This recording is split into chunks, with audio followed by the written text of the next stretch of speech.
इस भाग दौड़ भरी जिंदगी में यदि एक लम्हा भी शांति का मिल जाए तो इसे अपना भाग्य ही मानिए कि भगवान ने, परमात्मा ने हमें वो शांति प्रदान कर दिया है जो हमारे जीवन को शायद बहुत ऊंचाइयों पर ले जाए। भगवान नारायण ने सब कुछ बांट रखा है इस संसार में, लेकिन अपने पैरों से कुछ नहीं दिया है। माता लक्ष्मी ने पूछ लिया कि हे भगवान, आपने सारे संसार को धन, वैभव, विलासिता, संपन्नता प्रदान किया है, परंतु अपने चरणों से कुछ भी प्रदान नहीं किया। भगवान नारायण ने कहा कि यही तो है शांति। और जब इन तमाम अपनी उपलब्धियों से परेशान हो जाता है या उपलब्धियां मिलने के बाद भी उसे संतोष प्राप्त नहीं होता, तो उसी शांति की प्राप्ति के लिए जब वो मेरे चरणों पर आता है तो उसे शांति की प्राप्ति होती है। और इसीलिए कहा गया है, मिलता है सच्चा सुख केवल भगवान तुम्हारे चरणों पे। अब आज उसी चरणों की वंदना करते हुए हम प्रवेश करने जा रहे हैं शुक्राचार्य जी पर, जो आपके अपने वृषभ राशि के अनुसार ये आपके छठे भाव पर इनका गोचर हो गया है।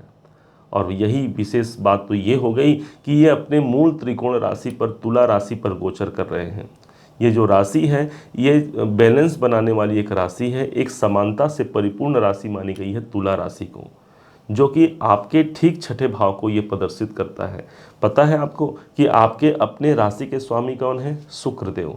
और आज शुक्र की ही बात हो रही है, इसलिए आपको तो बहुत अलर्ट होकर के इसे देखना, इसे समझना चाहिए कि कैसे ये आपके जीवन को क्या प्रभावित करेंगे। छठे भाव पर शुक्र का आना, छठा भाव वो स्थान हो गया जो आपके रोग का है, स्वास्थ्य जनित परेशानियों का है, आपके कर्जों का है, और जो आपके विरोधी हैं, आपके शत्रु हैं, उन स्थान को ये प्रदर्शित करता है छठा भाव। क्या यहाँ पर आकर के शुक्रदेव इस भाव को अच्छा बना पाएंगे? तो उत्तर होगा हाँ, बिल्कुल बना पाएंगे।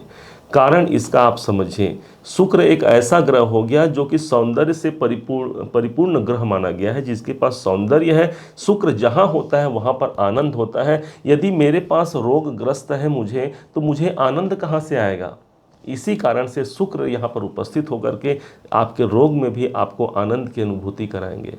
आपके जो कर्जे हैं, जो आपने कहीं से लिया है और उसे चुका पाने में यदि असमर्थ है, यहाँ पर भी आपको आनंद की अनुभूति होगी, अर्थात कोई ना कोई मार्ग भी निकल करके सामने आएगा। या फिर इस समय पर ऐसा भी हो सकता है, जो आपके विरोधी हैं, जो आपको परास्त करना चाहते हैं या आपके कार्य में दिन रात वो अड़चने लगा रहे हैं, यहाँ पर भी शुक्रदेव उपस्थित है, अर्थात विरोधी से भी आपके मन के मुताबिक कार्य हो पाएगा। ध्यान रखिएगा, जग में बैरी कोई नहीं जो मन शीतल होए। हमारा मन जब शांत होता है तो हमें कोई भी बैरी, यदि कोई हमारा दुश्मन भी है, वो भी अपने आप शीतलता को महसूस कर लेता है। और जब वो शीतल हो जाते हैं तो दोनों का कांटेक्ट मिल करके, एक संग होकर के आप एक बड़े मुकाम को हासिल कर पाते हैं। शुक्रदेव छठे भाव पर आकर के आपके शत्रुओं से भी आपकी रक्षा करेंगे, अर्थात जो परेशानियां हैं उससे भी आपको मुक्ति दिलाएंगे। अब ज्योतिष के अनुसार छठा भाव ही हमारे नौकरी का होता है। तो यदि आप नौकरी पेशा हैं, नौकरी में आप संलग्न हैं, तो ये समझिए शुक्र देवता ही आकर के आपकी धन की वृद्धि करा सकते हैं। आपके जॉब में आपको प्रमोशन करा सकते हैं, क्योंकि मूल त्रिकोण राशि पर है भाई। जो बहुत लंबे इंतजार के बाद शुक्र अपने मूल त्रिकोण राशि पर गोचर करते हैं, एक एक भाव पर गोचर करते हुए जब वो आगे बढ़ते हैं, तब जा करके अपने मूल त्रिकोण राशि पर आते हैं, अपनी तुला राशि पर आते हैं, जो कि ठीक आपके छठे भाव पर प्रदर्शित है। इसलिए नौकरी में भी इस समय पर कुछ अच्छी उपलब्धि आपको प्राप्त हो सकती है।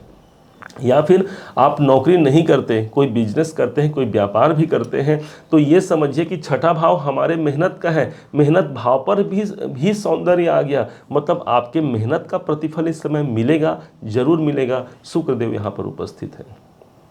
दूसरे तौर पर आप समझिए, शुक्र को माना गया है धन के कारक माने गए हैं हमारे शुक्राचार्य जी महाराज, और ये प्राप्ति का स्थान है। छठा भाव प्राप्ति का स्थान भी होता है, क्योंकि ये लग्न आप हो गए और सप्तम भाव आपके जो क्लाइंट हैं आपके, या जो आपके सामने हैं, जिनसे आपको पैसे लेने हैं, वो हो गए। तो जब इनके ये 12वें भाव से हैं, आप गिनेंगे तो सप्तम भाव से ये भाव 12वां आता है, छठा भाव। तो 12वां भाव काहे का होता है? व्यय का होता है। इस हिसाब से जब सामने वाले का व्यय होता है मतलब आपका क्या हो जाएगा? आपका हो जाएगा इनकम। इसलिए इनकम के दृष्टिकोण से, धन प्राप्ति के दृष्टिकोण से इसे आप सर्वाधिक उत्तम गोचर मान सकते हैं और प्रयास कर सकते हैं जहाँ से धन की प्राप्ति होनी है, जहाँ से ऐश्वर्य की प्राप्ति होनी है, इस बात को भी आप जान सकते हैं। अब होता क्या है कि हमारे पास ग्रह का गोचर तो अनुकूल हो गया, लेकिन भाग्य यदि हमारे साथ नहीं है तो ये कितना काम कर पाएंगे। लेकिन इस समय पर तो भाग्य के अधिष्ठाता जो देवगुरु बृहस्पति हैं, ये भी ठीक इनके आमने सामने बैठे हैं। कहाँ बैठे हैं? तो देवगुरु बृहस्पति ठीक आपके 12वें भाव पर इनका गोचर हो गया है। आप इस बात को जानते होंगे कि मेष राशि पर गुरु चल रहे हैं। अब यहाँ से शुक्र देवता ने गुरु को दृष्टि दिया और गुरु देवता ने शुक्र को दृष्टि प्रदान किया। दोनों ग्रहों का आपस में दृष्टि संबंध, एक है भाग्य के स्वामी, एक है धन के स्वामी। मतलब एक परस्पर एक ऐसा मिलन। देखिए ज्योतिष के अनुसार यदि दो ग्रह एक संग बैठ जाएं उसे युति संबंध मानते हैं, या फिर दोनों ग्रह एक दूसरे को पूर्ण रूप से दृष्टि प्रदान करते हैं उसे हम एक अच्छी युति मानते हैं। तो इस हिसाब से शुक्र ने गुरु को दृष्टि दिया, गुरु ने शुक्र को दृष्टि दिया।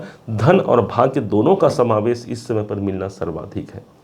अब इसे कैसे लेंगे? मान लीजिए कहीं से हमें धन प्राप्त होना है, लेकिन बार बार वहाँ पर डिले हो रहा है, विलंब हो रहा है, क्योंकि ये प्राप्ति स्थान पर है, विलंब हो रहा है। तो यहाँ पर भाग्य का समावेश मिल गया, भाग्य का साथ मिल गया। अब आपको भाग्य का साथ मिल गया मतलब वहाँ से धन प्राप्ति की एक संभावना मजबूत बन जाती है। दूसरे तौर पर यदि आपका भाग्य है, भाग्य तो अच्छा हो गया, लेकिन यदि भाग्य से हमें धन की प्राप्ति नहीं हो रही है तो यहाँ पर शुक्र की दृष्टि पड़ गई, तो मतलब भाग्य के द्वारा हमें धन की अभिवृद्धि भी इसी टाइम पर मिल जाती है। दोनों ही ग्रहों का ये परस्पर मिलन का जो ये युति का संबंध है, ये याद रखेंगे 25 दिसंबर तक रहेगा, अर्थात पूरे के पूरे इस साल के अंत तक रहेगा। इस बात को भी समझिएगा।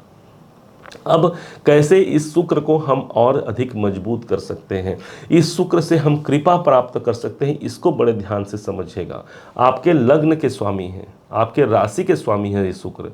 इसलिए हमेशा इस टाइम पर जो शुक्रवार का दिन होगा, एक परफ्यूम की शीशी लीजिए या फिर एक गुलाब जल जो होता है ये लीजिए और किसी देवी के मंदिर में जाकर के अर्पण कर दीजिए।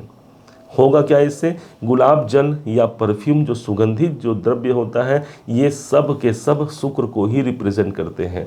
और आपने देवी के मंदिर में चढ़ा दिया, देवी अर्थात स्त्री शक्ति को प्रदर्शित करता है, और इस कारण से शुक्र की बलिष्ठता आपके जीवन पर ज़्यादा निकल करके सामने आएगी। प्रत्येक शुक्रवार ले सकते हैं आप। 29 नवंबर से लेकर के 25 दिसंबर के बीच जो भी शुक्रवार पड़े, सुबह टाइम पर यह काम कर लीजिए।